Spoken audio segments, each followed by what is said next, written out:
پناہ مانگنا، پناہ میں آنا، یہ گویا شرک ہے۔ اس بارے میں آج کا یہ موضوع ہے، اس پہ بات ہوگی۔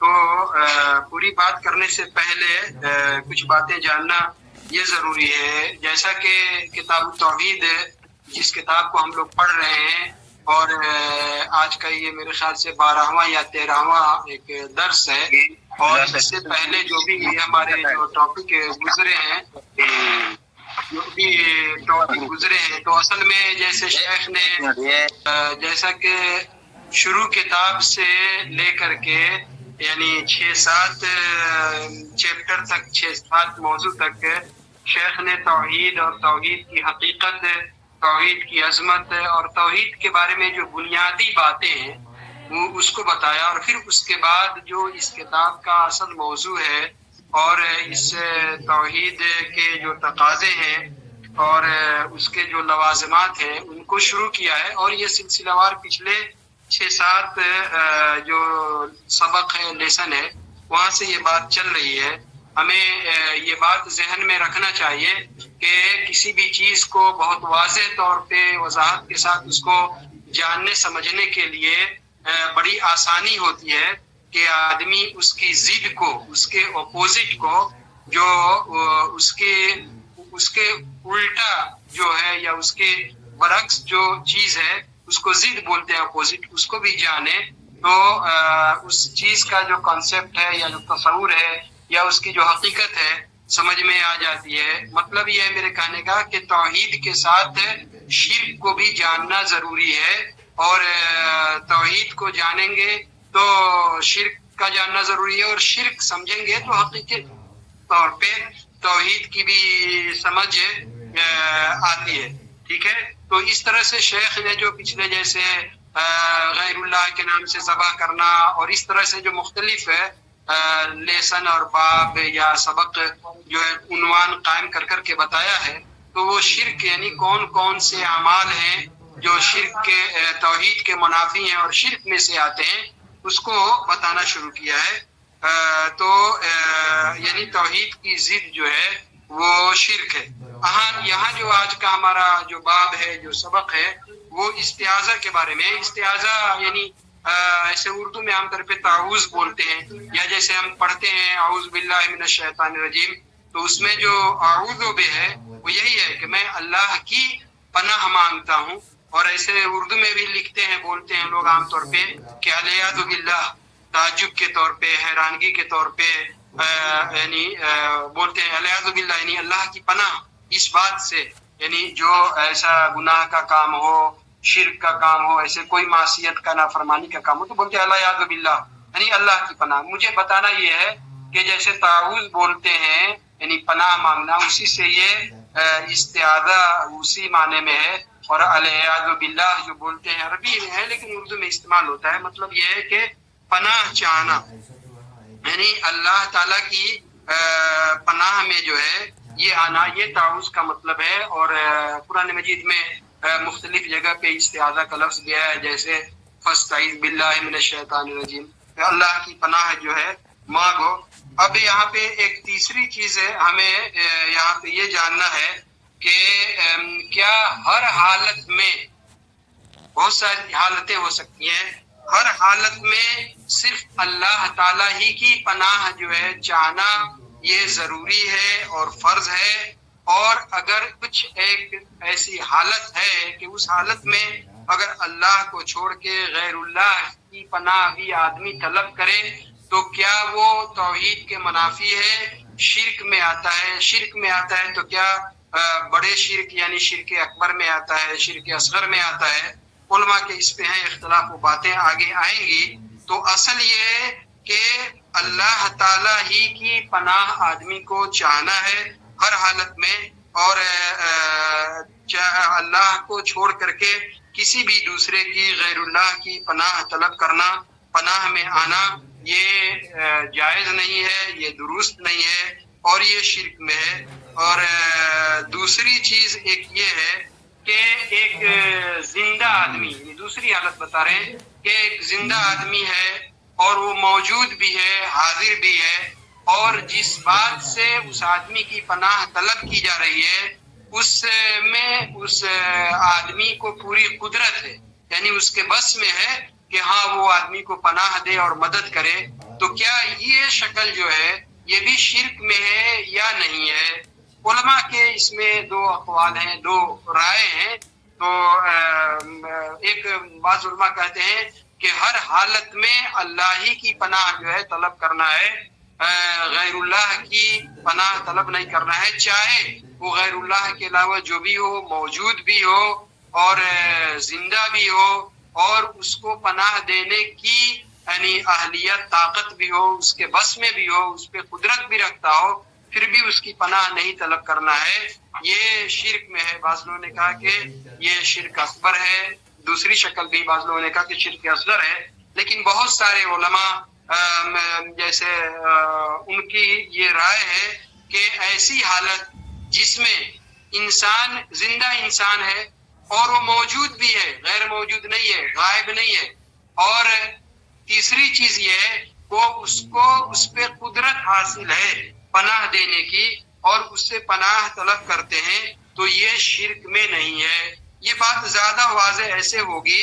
کہ اصل میں وہ بات آگے آ رہی ہے کہ مان لیں ایک آدمی کہیں ایسی جگہ پہ جا رہا ہے، چاہے رات کا اندھیرا ہو یا ایسی جگہ ہو جہاں ڈیزرٹ ہو، صحرا ہو، سنسان جگہ ہو، وہاں پہ دوسرے لوگ نہیں ہو، تو اس کا تعلق اصل میں ایک واقعے سے ہے، اور بعض روایتوں میں، حالانکہ اس میں بڑی تفصیل ہے، اس پوری تفصیل میں ہم نہیں جانا چاہتے، عبداللہ ابن عباس رضی اللہ تعالیٰ عنہ سے وہ ہے منقول، کیا وہ حدیث جو ہے گرچہ اس میں بہت سارے علماء نے یعنی علماء حدیث نے کلام بھی کیا ہے، جیسے شیخ البانی کی بھی رائے اس بارے میں ضعیف ہے، بعض لوگوں نے کہا کہ یہ مرفوع روایت ہے، بعض لوگوں نے کہا کہ نہیں موقوف روایت ہے، صرف عبداللہ ابن عباس رضی اللہ تعالیٰ عنہما تک ہی یہ موقوف ہے۔ تو مان لیں ایک جنگل میں کوئی سنسان جگہ پہ جاتے ہیں اور وہاں پہ آدمی اگر بولے، چونکہ ایسی جگہوں پہ یہ ہے کہ فرشتے ہوتے ہیں یا اللہ کے جو یہ نیک بندے صالح جو جن ہوتے ہیں ایسے، تو اگر وہاں پہ کہے کہ ہم جو ہے ایسے یعنی اللہ کے نیک بندوں سے، اور وہ دیکھ نہیں رہا ہو، ہم اللہ کی پناہ مانگتے ہیں یا پناہ میں آتے ہیں، اور اس کا صرف اتنا یہ خیال ہو کہ اللہ کے نیک بندے جو جن ہیں اور پھر اسی طرح سے فرشتے ہیں، تو ہم ان کی پناہ میں آتے ہیں، یہ شرک ہے یا نہیں، ہم اس کی بہت تفصیل میں نہیں جانا چاہتے ہیں۔ بہت سے علماء نے کہا ہے کہ یہ شرک نہیں ہے، یہ جائز ہے، چونکہ آدمی وہ وہاں پہ موجود ہے، دوسری چیز یہ ہے کہ وہ زندہ ہے، اور تیسری چیز یہ ہے کہ اس پہ قدرت ہے۔ حالانکہ بہت سارے علماء نے، شیخ ابن باز نے، بہت سارے علماء نے اس سے منع کیا ہے اور یہ کہا ہے کہ یہ ایک طرح سے شرک میں پڑ جانے کا اس سے خطرہ بھی ہے، اندیشہ بھی ہے، یہ سبب اور ذریعہ بھی ہو سکتا ہے۔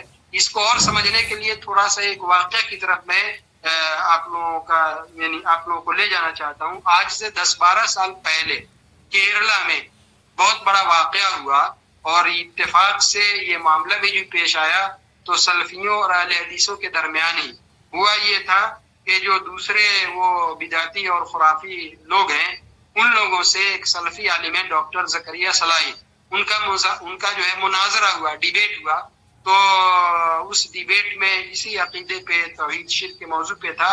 تو جو دوسرے وہ ان کے عالم تھے، مطلب ان کے دوسرے گروپ کے، ان لوگوں نے جو مردے ہیں اور جن کے بارے میں وہ اولیاء کا تصور رکھتے ہیں، پیر اور اس طرح کا جو ان کے پاس نظریہ ہے، تو ان سے مدد مانگنے کے لیے اور ان کی پناہ کو جائز کرنے کے لیے ان لوگوں نے اسی طرح کے واقعے کو یہ پیش کیا کہ عبداللہ ابن عباس رضی اللہ تعالیٰ عنہما سے ایک روایت آتی ہے، اور بھی مختلف دوسری سندوں سے بھی یہ واقعہ آتا ہے کہ ہاں ایک آدمی چٹیل میدان میں ہو اور ایسی جگہ پہ ہو، سنسان کوئی جگہ ہو، وادی ہو، تو اس کے بارے میں یہ ہے۔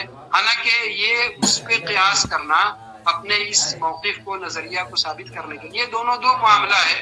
چونکہ یہ مردے سے اور اس کے بارے میں ولی چاہے وہ زندگی میں ولی رہے ہو جو بھی مردے سے مدد طلب کرنے کے قائل ہیں اس سے وہ ثابت کر رہے ہیں. جبکہ جن علماء نے یہ کہا ہے کہ ہاں آدمی اگر زندہ ہو موجود ہو اور اس کے بس میں ہو اس کی قدرت میں ہو اس کے دائرے میں یہ بات آتی ہو کہ وہ پناہ دے سکتا ہو ان 3 شرطوں کے ساتھ تو پھر پناہ طلب کرنا جائز ہے. تو ظاہر ہے وہ دوسرے گروپ کا اس معاملے میں اس طرح کے واقعے سے استدلال کرنا صحیح نہیں ہے. لیکن جو سلفی عالم تھے ڈاکٹر زکریا صلاحی انہوں نے کہا کہ روایتوں میں یہ بات آتی ہے کہ یا عباد اللہ اعینونی یا عباد اللہ اغیثونی. اللہ کے نیک بندے وہی ہے جو فرشتے اور جن نیک جو رہتے ہیں کہ ہماری مدد کرو اور اس طرح کے واقعے سے. تو یہ تو معاملہ ہو گیا. وہ جو دوسرے گروپ کے عالم تھے ان سے یہ معاملہ ختم ہو گیا. لیکن جو مجھے اصل بتانا ہے سلفیوں اور اہل حدیثوں ہی میں آپس میں اس معاملے کو لے کر کے اختلاف ہوا اور سخت اختلاف ہوا اور اتنا سخت اختلاف ہوا کہ 2 گروپ انہی میں بن گئے. ایک دوسرا گروپ کہنے لگا کہ نہیں یہ جو اس طرح کے چٹیل میدان میں سنسان وادی میں جگہ میں پناہ لینے کی بات جو یہ شرک ہے اور شرک اکبر ہے. اور جو انہوں نے پیش کیا تھا کہا کہ نہیں یہ شرک نہیں ہے شرک اکبر بھی نہیں ہے. بہت سارے سعودی علماء کے اس پہ فتویٰ ہیں. شیخ البانی کا شیخ ابن عثیمین کا جائز ٹھہراتے ہیں انہی 3 شرطوں کے ساتھ کہ آدمی موجود ہے زندہ ہے اس کے بس میں ہے پناہ دینا. ہم کسی یعنی بادشاہ کے سلطنت میں آتے ہیں اور ہمیں دوسری جگہ سے آئے ہیں تو ہماری جان کو مال کو خطرہ ہے. ظاہر وہ موجود بھی ہے زندہ بھی ہے اور اس کے بس میں بھی ہے ہم اس کی پناہ طلب کرتے ہیں تو یہ شرک نہیں ہے. اس طرح کا معاملہ ہے.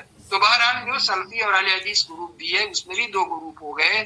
تو ایک گروپ کہنے لگا کہ نہیں ایسے حالتوں میں بھی پناہ طلب کرنا یہ شرک ہے. دوسرے گروپ نے کہا کہ یہ شرک نہیں ہے. صحیح بات ہے جیسے شیخ جو ہے وہ معالی شیخ صالح بن عبدالعزیز آل شیخ ہیں وزیر اوقاف کے وزیر جو ہے وہ یہ وزارت الاوقاف کے وزیر رہ چکے ہیں. بہت بڑے جید عالمی ہیں بہت گہرا علم رکھتے ہیں ماشاءاللہ. تو اس طرح کے بہت سارے علماء انہوں نے کہا کہ یہ جائز ہے اور اس کا اصل میں آدمی کا یہ آدمی کے دل اور اس کے تعلق اور اس کی کیفیت سے اس کا تعلق ہو. اگر آدمی کو اپنے اطمینان ہے اور اس کے قلبی کیفیت میں کہ بڑی ایسی کوئی تبدیلی یا شرک کا خدشہ نہیں ہو تو ان 3 شرطوں کے ساتھ وہ پناہ لے سکتا ہے. یہ چونکہ اسی موضوع سے تعلق ہے اس لیے اس کو سمجھنے کے لیے میں نے اس چیز کو آپ لوگوں کے سامنے ذکر کر دیا. اور معاملہ اصل میں وہی ہے کہ یہ جو پناہ لینا ایک تو ہم زبان سے جو پناہ لیتے ہیں تو ایک یہ ظاہری جو ہمارا عمل ہوتا ہے اور دوسری چیز یہ ہے کہ ایک باطنی عمل ہوتا ہے جس کا ہمارا دل سے جو ہے تعلق ہوتا ہے. اور یہ جو پناہ لینے کی جو حقیقت ہے اس میں وہی ہے کہ یہ ظاہری اور باطنی دونوں عمل اس میں شامل ہیں. اور علماء کے درمیان اختلاف کی جو وجہ ہے اصل وہ یہی وجہ ہے جن لوگوں نے کہا کہ باطنی کیفیت کا علم کس کو ہے اور یہ ذریعہ بن سکتا ہے وہ شرک میں پڑھنے کا. تو انہوں نے کہا کہ ہاں اللہ کو چھوڑ کے کسی کی بھی پناہ چاہے آدمی وہ زندہ ہے اور اس کو قدرت ہے اس کے بس میں ہے پناہ دینا اور وہ موجود بھی ہے پھر بھی نہیں لینا چاہیے. دوسرے لوگوں نے کہا جو تفصیل کے ساتھ کہا کہ نہیں ایسا کوئی اندیشہ نہیں ہو تو پناہ لے سکتے ہیں. بہرحال یہ اب یہاں سے جو شیخ نے پہلے جو پہلی آیت کا ذکر کیا ہے یہاں پہ وہ سورہ جن ہے اور جن میں یعنی نبی صلی اللہ علیہ وسلم کو یہ وحی کی گئی کہ جنوں کی جماعت نے نبی صلی اللہ علیہ وسلم کی تلاوت کو قرات کو آ کر کے سنا تھا اور پھر لوگوں نے بڑی ان کو اطمینان ہوا اور وہ بہت سے ایمان بھی لائے اور انہوں نے جا کر کے بیان بھی کیا اپنی قوم سے. اس کو اللہ تعالیٰ نے سورہ جن میں جو بیان کیا ہے تو جنوں کے جو مومن جن ہیں موحد جن ہیں توحید پہ جو قائم جن ہیں ان لوگوں نے بیان کیا یعنی جس کو اللہ تعالیٰ نے یعنی اپنے اس میں بیان کیا ہے وَأَنَّهُ كَانَ رِجَالٌ مِّنَ الْإِنسِ يَعُوذُونَ بِرِجَالٍ مِّنَ الْجِنِّ فَزَادُهُمْ رَهَقًا. یہ جنوں کا رہقہ جنوں کا قول ہے کہ بہت سے انسان مرد جو ہے وہ جنوں کے مردوں کی پناہ لیتے تھے. ایک ہوتا ہے کسی کی پناہ لینا اور کسی سے پناہ لینا. ہم اللہ کی پناہ لیتے ہیں, اللہ سے پناہ نہیں لیتے. یعنی بولنے کے زبان کے حساب سے میں بول رہا ہوں, جیسے قل اعوذ برب الناس میں بولتا ہوں, تو یعنی انسانوں کے رب کی پناہ لیتے ہیں. یعنی کسی سے پناہ لینا ہے, اللہ کی پناہ لینا, اللہ سے پناہ نہیں لینا. کسی سے تو پناہ لینا ہے, اس سے بچنا ہے, اس کے شر سے, اس کے خوف سے, اس کے خطرے سے بچنا ہے. اور کسی کی پناہ لینا ہے تو مطلب اس کی پناہ میں جانا ہے. تو اس طرح سے یہ انسان جو مرد تھے, یہ لوگ جنوں کے جو جن مرد تھے ان کی پناہ لیتے تھے, اور ان جنوں نے ان کے اس پناہ لینے کو, چونکہ ان سے وہ ڈرتے تھے, اور اس کا ان لوگوں نے کیا کریں, اس کو یہ بولیں گے کہ یعنی استعمال کیا اور ان کو اور ڈرایا. فزادہم رہقا, ان کو اور زیادہ خوف میں مبتلا کیا. ان کو ایک تو یہ بھی مطلب ہے, یعنی بہت سارے مفسرین نے یہی مطلب لیا ہے, یعنی فزادہم رہقا کا مطلب یہ ہے کہ جنہوں نے ہی ان کو اس طرح سے خوف میں اور خطرے میں اور زیادہ مبتلا کیا. اور یعنی عربی گرامر سے یہاں کے تعلق سے یہاں پہ بات ہے, جس کو میں اس میں نہیں جانا چاہتا. تو بہرحال یہ ہے کہ جنہوں نے ان کو اور زیادہ ڈرایا, ان کو اور گھبراہٹ کا شکار کیا, اور اس بات کا جو ہے یعنی فائدہ اٹھایا. تو شیخ نے اس آیت سے جو استدلال کیا ہے, یا اس طور پہ جو اس کو دلیل میں پیش کیا ہے کہ غیر اللہ کو, اللہ کو چھوڑ کر کے کسی بھی دوسرے کی پناہ لینا یہ شرک میں سے ہے, شرک ہے. اور اس آیت سے استدلال کیا ہے, دلیل میں پیش کیا ہے. تو اس کا کیا مطلب ہے؟ اس کی وضاحت یہ ہے کہ یہ جو مومن جن ہیں وہ اس کو بیان کر رہے ہیں کہ انسان جو مرد تھے وہ لوگ جنوں کے مرد کی پناہ لیتے تھے, اور اس کو اللہ تعالیٰ نے یعنی مذمت کے طور پہ, یعنی اس کو مذمت کے طور پہ اس چیز کو بیان کیا ہے. تو اسی سے یہ پتہ چلتا ہے کہ انسانوں کا وہ جنوں کی جماعت کی پناہ لینا یہ گویا کہ یہ شر ہے, اور یہ مذمت کا کام ہے, یہ شرک کا کام ہے جس کو اللہ تعالیٰ نے بیان کیا ہے. تو اس طرح سے پتہ یہ چلا کہ غیر اللہ, اللہ کو چھوڑ کے کسی کی بھی پناہ میں آنا یہ شرک کا کام ہے. یہ اس آیت کو شیخ نے یہاں پہ جو بیان کیا ہے اس کا یہ مطلب ہے. ٹھیک ہے, آگے وہ خولہ بنت حکیم رضی اللہ تعالیٰ عنہ صحابیہ ہیں, تو ان کا جو ہے یہ ذکر کیا ہے, بیان ہے. کہتی ہیں کہ میں نے رسول اللہ صلی اللہ علیہ وسلم کو یہ بیان فرماتے ہوئے سنا ہے. آپ نے بیان فرمایا کہ من نزل منزلا, کوئی آدمی کسی ایسی جگہ پہ آئے, چاہے وہ چٹیل میدان ہو, کوئی نئی جگہ ہو, کوئی جنگل ہو, کوئی پہاڑ ہو, کوئی بھی, کوئی آبادی ہو, سنسان جگہ ہو, کہیں بھی نئی جگہ پہ وہ آدمی جاتا ہو سفر میں, یا حضر ہی میں کہیں بھی ہم لوگ جاتے ہیں, ڈیزرٹ میں جاتے ہیں, صحرا میں جاتے ہیں, کوئی بھی نئی جگہ پہ آتا ہے اور وہاں پہ اس کو پڑاؤ ڈالنے کا ارادہ ہے, قیام کرنے کا ارادہ ہے, کچھ وقت کے لیے, دن کے لیے, رات کے لیے, کچھ دنوں کے لیے وہاں پہ اس کو ٹھہرنا ہے, وہاں پہ قیام کرنا ہے. ٹھیک ہے, تو وہاں پہ جو ہے اس کو یہ دعا پڑھنی چاہیے جس دعا کا آگے ذکر آ رہا ہے.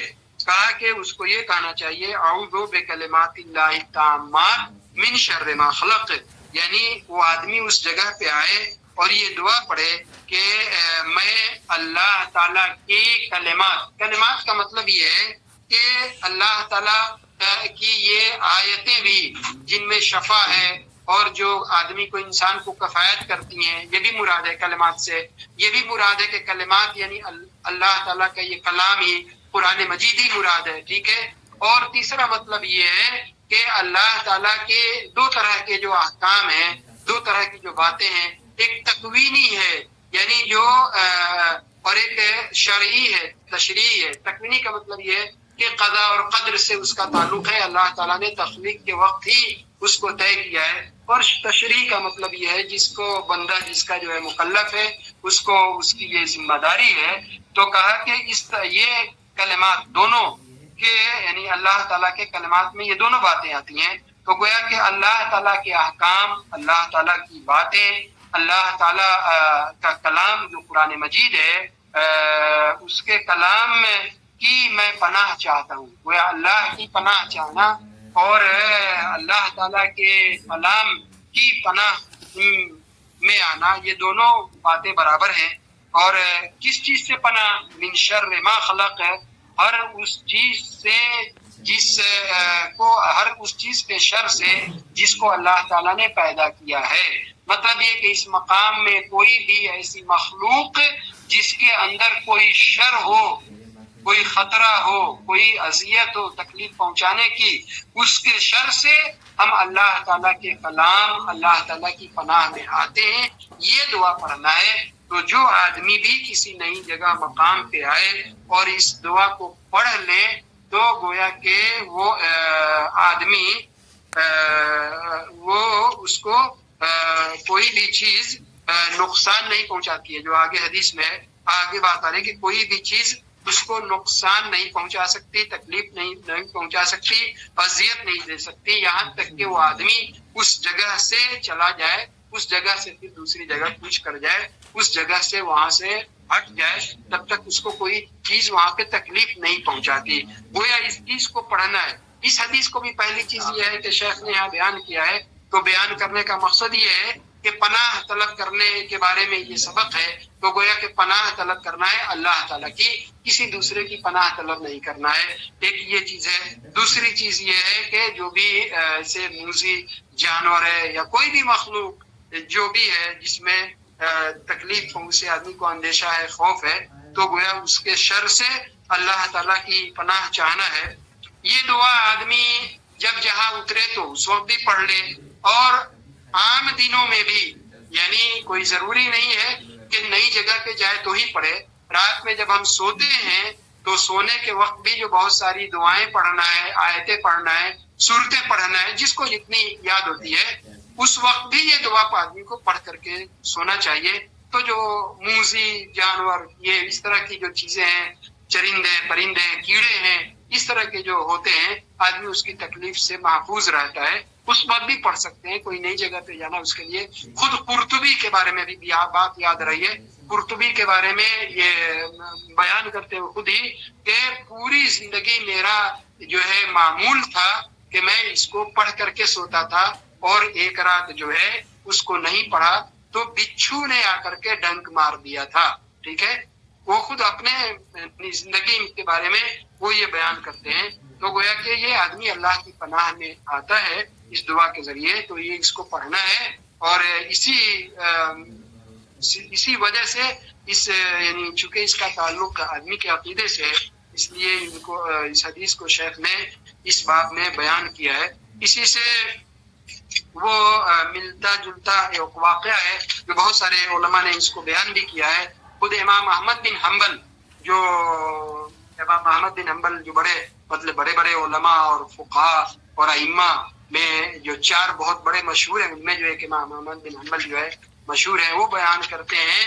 اور ان کے لڑکے جو عبداللہ، وہ بیان کرتے ہیں کہ ہمارے والد نے ہمیں بیان کیا کہ امام احمد بن حنبل نے 5 حج کیے، جس میں سے 2 حج جو ہے سواری پہ کیا. مطلب وہ بغداد میں رہتے تھے تو وہاں سے کبھی بغداد میں بھی، کچھ عرصے دمشق میں بھی رہے، تو زیادہ بہرحال وہیں رہے.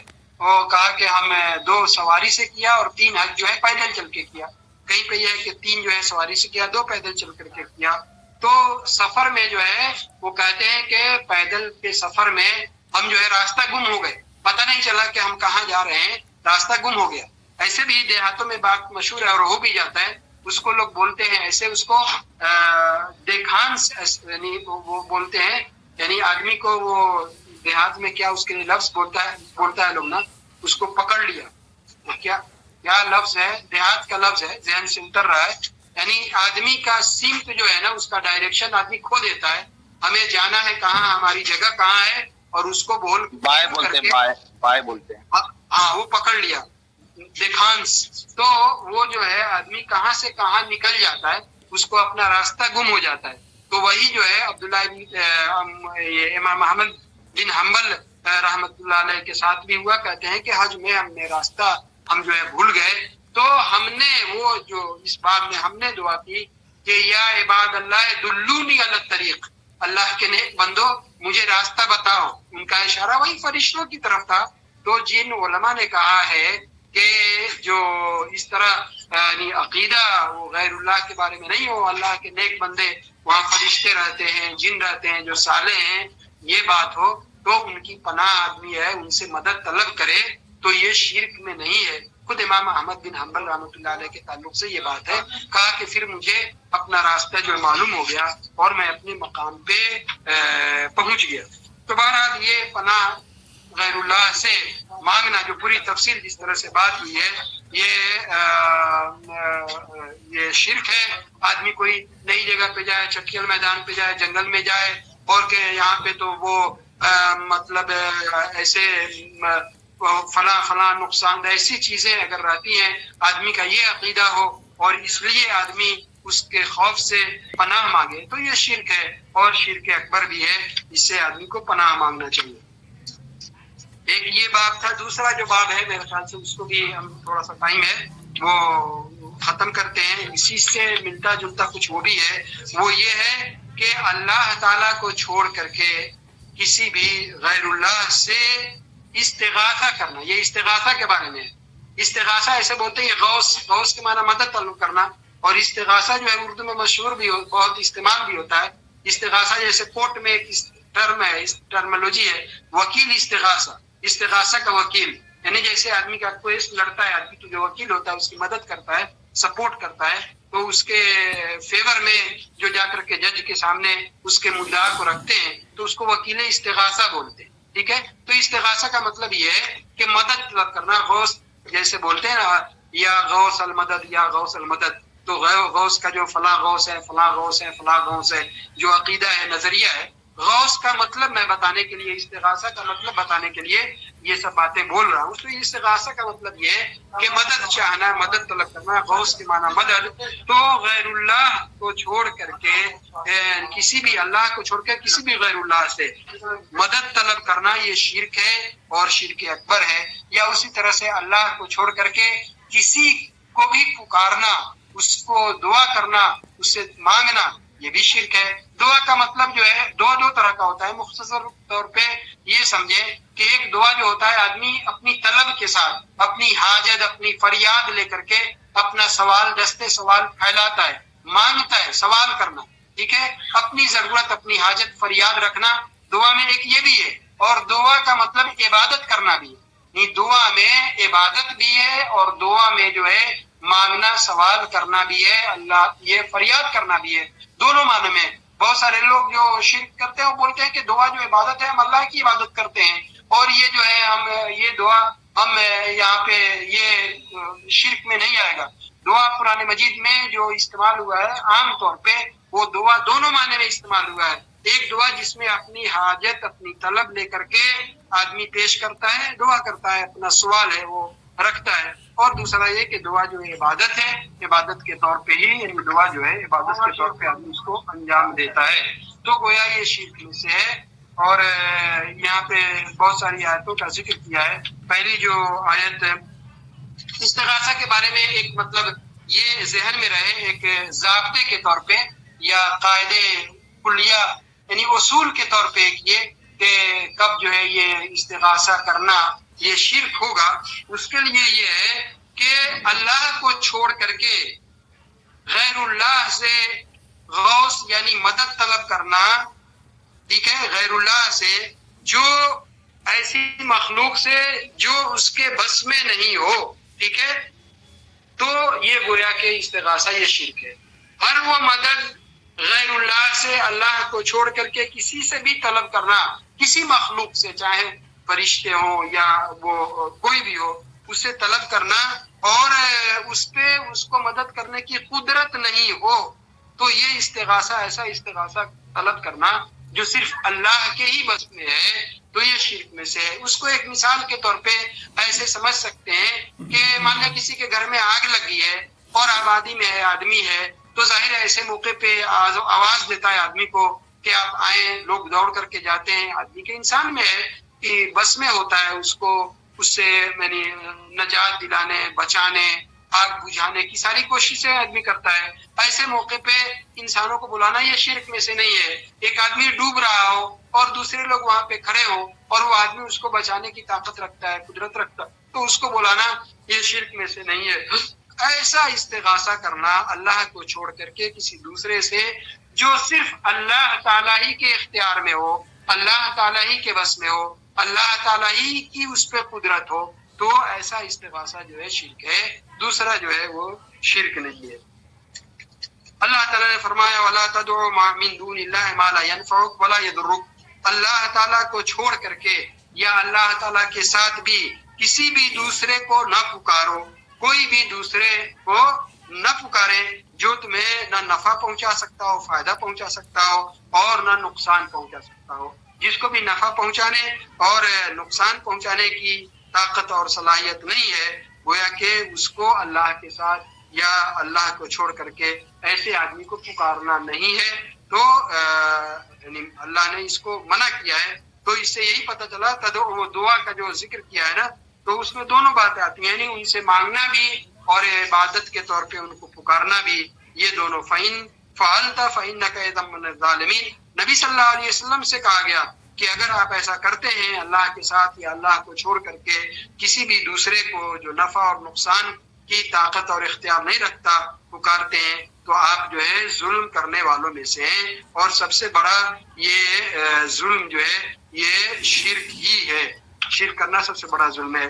اسی طرح سے دوسری آیت کا ذکر کیا کہ وَإِن يَمْسَسْكَ اللَّهُ بِضُرٍّ فَلَا كَاشِفَ لَهُ إِلَّا هُوَ, کہ اگر اللہ تعالیٰ کسی انسان کو کوئی تکلیف پہنچانا چاہے, کوئی تکلیف, کوئی نقصان, یمسسک اللہ بضر, کوئی بھی تکلیف پہنچانا چاہے تو اسے کوئی بھی دکھ کو دور کرنے والا, اس کو نجات دینے والا, اس کو بچانے والا نہیں ہے مگر صرف اللہ تعالیٰ ہی ہے. اللہ تعالیٰ کو چھوڑ کر کے کوئی دوسرا اس کو تکلیف سے, اس مصیبت سے, اس اذیت سے جس میں وہ ہے, دوسرا کوئی بھی اس کو بچانے اور دور کرنے والا نہیں ہے.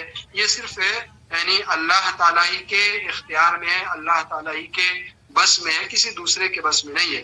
اسی طرح سے اللہ تعالیٰ نے فرمایا فَابْتَغُوا عِندَ اللَّهِ الرِّزْقَ وَاعْبُدُوهُ, یعنی اللہ تعالیٰ کے پاس ہی رزق اور اللہ تعالیٰ ہی سے رزق طلب کرو. اللہ تعالیٰ سے, اللہ تعالیٰ کے پاس ہی رزق طلب کرو. رزق کا مطلب جو ہے صرف کھانے پینے کی چیز, روپیہ پیسہ, دھن دولت نہیں ہے. اور رزق بہت ہی ایک بڑا لفظ ہے, جامع لفظ ہے, جس کے اندر جو ہے بہت ساری چیزیں آتی ہے. آدمی کی صحت ہے, رزق ہے. آدمی کی یعنی جوانی ہے, یہ رزق ہے. اولاد ہونا, بیوی ہونا, یہ رزق ہے. تو اس طرح سے آدمی کے پاس طاقت ہونا, یہ رزق ہے. یہ ساری گویا اللہ تعالیٰ کی نعمت ہے, اللہ تعالیٰ کا عطیہ ہے.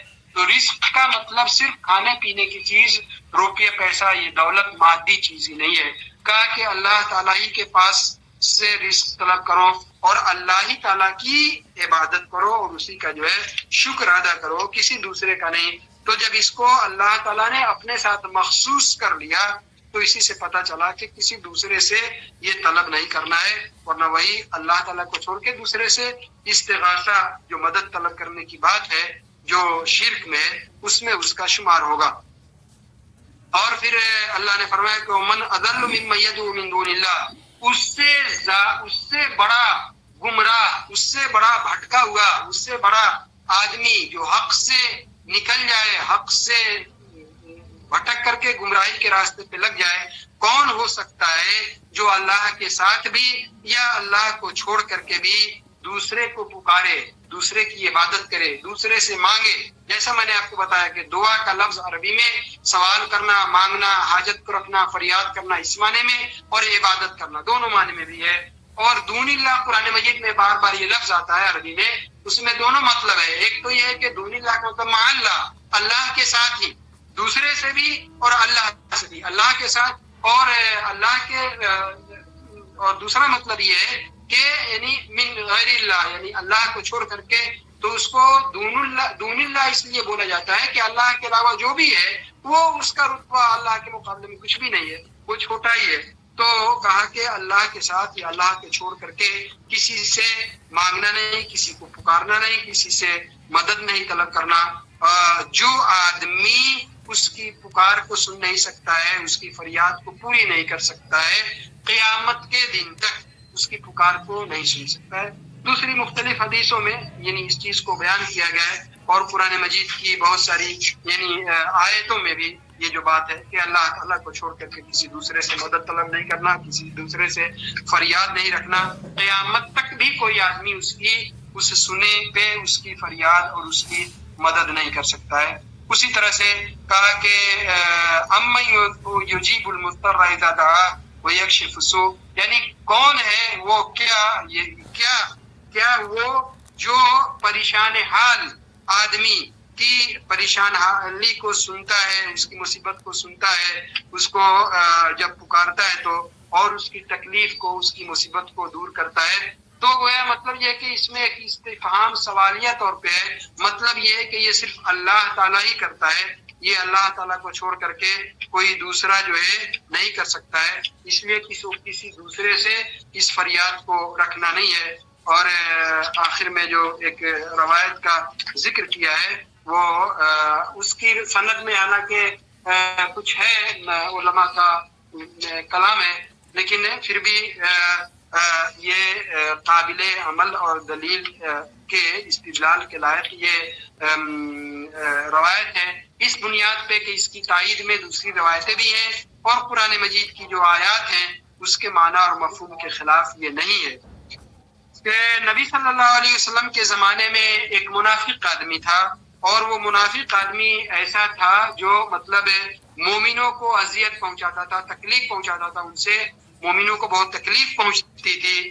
تو بعض لوگوں نے، صحابہ کرام میں سے بعض لوگوں نے، دوسری روایتوں میں آتا ہے، لکھا ہے، جن لوگوں نے شرح کی ہے کہ بعض لوگوں سے مراد جنہوں نے کہا کہ ہاں نبی صلی اللہ علیہ وسلم سے یہ بات رکھتے ہیں، تو بعض لوگوں سے مراد ابو بکر صدیق رضی اللہ تعالیٰ عنہ ہوئی ہے کہ یہ بات جو ہے ابو بکر صدیق رضی اللہ تعالیٰ عنہ نے نبی صلی اللہ علیہ وسلم کے سامنے اس بات کو رکھنے کا ارادہ کیا کہ یہ منافق آدمی جس کے شر سے، جس کی تکلیف سے، اذیت سے مومنوں کو تکلیف پہنچ رہی ہے، مسلمانوں کو تکلیف پہنچ رہی ہے، تو ابو بکر صدیق رضی اللہ تعالیٰ عنہ نے کہا قوموا بنا نستغیث برسول اللہ، چلو ہم لوگ اللہ کے رسول صلی اللہ علیہ وسلم کی سے مدد طلب کریں، اللہ کے رسول صلی اللہ علیہ وسلم سے استغاثہ، وہی استغاثہ کا یعنی سبق ہے، لیسن ہے، یعنی مدد طلب کریں اللہ کے رسول صلی اللہ علیہ وسلم سے اس بارے میں۔ یہ اصل میں ذہن میں رکھنا ہے کہ یہ اس بارے میں اس حدیث کو اس لیے بیان کیا ہے، اللہ کے رسول صلی اللہ علیہ وسلم سے مدد کریں، ٹھیک ہے۔ تو وہ لوگ اللہ کے رسول صلی اللہ علیہ وسلم کے پاس گئے کہ اللہ کے رسول یہ منافق ہے، اور پورا معاشرہ اور یہ صاحب ایمان لوگ اس کی تکلیف سے، سب لوگ تکلیف میں ہیں، تکلیف محسوس کرتے ہیں۔ تو نبی صلی اللہ علیہ وسلم نے اور باتوں سے پہلے کہا کہ انہ لا یستغاث بی، مجھ سے مدد نہیں مانگنا ہے، وانما یستغاث باللہ عز وجل، اللہ سے مدد طلب کرنا ہے، ٹھیک ہے۔ کیوں کہا نبی صلی اللہ علیہ وسلم نے؟ وہ یہ بات آ رہی ہے، ایک تو ابو بکر صدیق رضی اللہ تعالیٰ عنہ یہ اس بات کو لے کر کے نبی صلی اللہ علیہ وسلم کے پاس گئے۔ دیکھیے ہم نے جیسے کہا پہلے استغاثہ کے بارے میں کہ ہر وہ مدد اللہ کو چھوڑ کر کے کسی، چاہے نبی اور رسول بھی ہو، مدد طلب کرے آدمی جس پہ اس آدمی کو قدرت نہیں ہو، اس کے بس میں نہیں ہو مدد کرنا، تب جا کر کے یہ شرک ہوگا۔ لیکن یہاں رسول اللہ صلی اللہ علیہ وسلم سے جو یہ مدد طلب کی گئی کہ یہ منافق ہے، اس کی تکلیف سے ہم لوگ تکلیف میں ہیں، آپ مدد کریں، ٹھیک ہے، استغاثہ نبی صلی اللہ علیہ وسلم نے کہا، آگے اس کی تشریح کچھ آگے آئے گی۔ تو نبی صلی اللہ علیہ وسلم نے یہ بات کیوں کی؟ اور ان لوگوں کا یہ فریاد یا استغاثہ رکھنا نبی صلی اللہ علیہ وسلم کے لیے یہ شرک میں نہیں ہے، کیوں؟ نبی صلی اللہ علیہ وسلم جس مقام پہ، جس رتبے پہ، جس پوزیشن میں ہے، وہ نبی صلی اللہ علیہ وسلم کے بس میں تھا مدد کرنا۔ کیوں؟ وہ منافق ہے، اور نبی صلی اللہ علیہ وسلم اس وقت کے رسول بھی ہیں، امام بھی ہیں۔ اس منافق کو سزا کے طور پہ آپ سزا بھی دے سکتے ہیں، سزا کے طور پہ جیل میں ڈال سکتے ہیں، سزا کے طور پہ شہر سے نکلوا سکتے ہیں، تعزیر کے طور پہ بہت ساری سزائیں دے سکتے ہیں، جو شرعی طور پہ جو قانون حد ہے اس پہ نافذ بھی کر سکتے ہیں۔ یہ سب نبی صلی اللہ علیہ وسلم کے بس میں تھا، اس لیے صحابہ کرام کا اور ابو بکر صدیق رضی اللہ تعالیٰ عنہ جیسے دوسری روایت میں ترجمانی کرنا اور جا کر کے کہنا کہ ہم آپ سے استغاثہ کرتے ہیں، یہ بالکل صحیح پوزیشن میں، صحیح جگہ پہ تھا، اللہ کے رسول صلی اللہ علیہ وسلم کے بس میں یہ بات تھی، اس لیے ان لوگوں نے یہ بات رکھی۔ تب سوال پیدا ہوتا ہے کہ نبی صلی اللہ علیہ وسلم نے کیوں یہ بات کہی کہ مجھ سے استغاثہ نہ کرو، اللہ سے استغاثہ کرو، مجھ سے استغاثہ کرنے کی گنجائش نہیں ہے، اللہ سے کرنا چاہیے. کیوں کہ نبی صلی اللہ علیہ وسلم نے جو اس کا کمال درجہ ہے، ٹھیک ہے، جو ٹاپ کی چیز ہے اس کی طرف ان کی رہنمائی کی، جو کامل اکمل چیز ہے اس کی طرف رہنمائی کی، ادب کا طریقہ جو تقاضا ہے وہ ان کو بتایا اللہ کے بارے میں کہ آپ کو اس چیز کا خیال رکھنا ہے. ایک تو یہ چیز ہے، علماء نے کہا کہ نبی صلی اللہ علیہ وسلم نے تنبیہ کے طور پہ یہ محسوس کیا، دیکھا کہ ان کے قلب کا رجحان، جھکاؤ، میلان، اس چیز کو موڑنے کے لیے نبی صلی اللہ علیہ وسلم نے یہ بات کی کہ اللہ کی مدد طلب کرو، مجھ سے مدد طلب نہیں کرنا ہے. یہ جو استغاثہ ہے اس سلسلے میں تعلق اپنے دل کا جو کنیکشن رکھنا ہے وہ اللہ سے رکھو، مجھ سے نہیں. یعنی آگے کا خیال کر کے کہ ان کے دل کا التفات، توجہ، کنیکشن ہم سے نہیں ہو، اللہ سے ہو. ادب کا یہ تقاضا ہے. آپ صلی اللہ علیہ وسلم نے اس کا جو اعلیٰ اکمل جو درجہ ہے اس کی طرف رہنمائی کی، کہا کہ مجھ سے استغاثہ نہ کرو، اللہ تعالیٰ سے جو ہے استغاثہ کیا ہوتا ہے. اس کی بنیاد پہ نبی صلی اللہ علیہ وسلم نے کہا. لیکن جیسا میں نے آپ کو کہا کہ جو انسان کے بس میں ہو اور وہ آدمی وہاں پہ موجود ہو، تو اگر اس سے مدد کے طور پہ آدمی کہے کہ ہاں آدمی ہے کہیں بے پناہ کسی تکلیف میں گھر گیا اور دوسرا آدمی ہے اس کو کسی بھی طرح کی تکلیف سے نکال سکتا ہے اور اس کو بولتے ہیں، تو یہ گویا کہ فطری بات ہے، وہ شرک میں اس کا شمار نہیں ہوگا، وہ آدمی کے بس میں ہے. ہاں یہی کام کسی ایسے آدمی جو غائب ہے، غیر موجود ہے، کہاں ہے، مردہ ہے، اس سے نہیں کر سکتے. کیوں؟ مردہ کے بس میں نہیں ہے، جو غائب ہے اس کے بس میں نہیں ہے. یہی چیز ہے جو بہت سارے دوسرے گروپ ہے ان کے ہاں یہ بات پائی جاتی ہے، اور وہ کہتے ہیں کہ جب بیعت کرتے ہیں کہ تم کہیں بھی رہو، کتنی دوری پہ بھی رہو، ہم ایشیا میں ہیں، تم یورپ اور امریکہ میں رہو، صرف خیال کرنا، تصور کر لینا جن سے بیعت کیا ہے، شیک کیا سے ہم وہاں پہ حاضر ہو جائیں گے، تم وہاں پہ موجود پاؤ گے اور تمہاری مدد مل جائے گی. ظاہر ہے کہ یہ کھلا ہوا شرک ہے اور شرک اکبر ہے جس سے آدمی جو دین اسلام سے نکل جائے گا. تو یہ دو جو ہے لیسن تھا، سبق تھا. ایک تو استعاذہ یعنی اللہ کی پناہ میں آنا، اور استغاثہ اللہ سے مدد طلب کرنا. تو اللہ تعالیٰ سے دعا ہے کہ اللہ تعالیٰ ہمیں توحید اور یہ شرک دونوں کی حقیقت کو اس کی سمجھ دے، اور اللہ تعالیٰ ہم لوگوں کو صحیح علم کی روشنی دے. وآخر دعوانا الحمدللہ.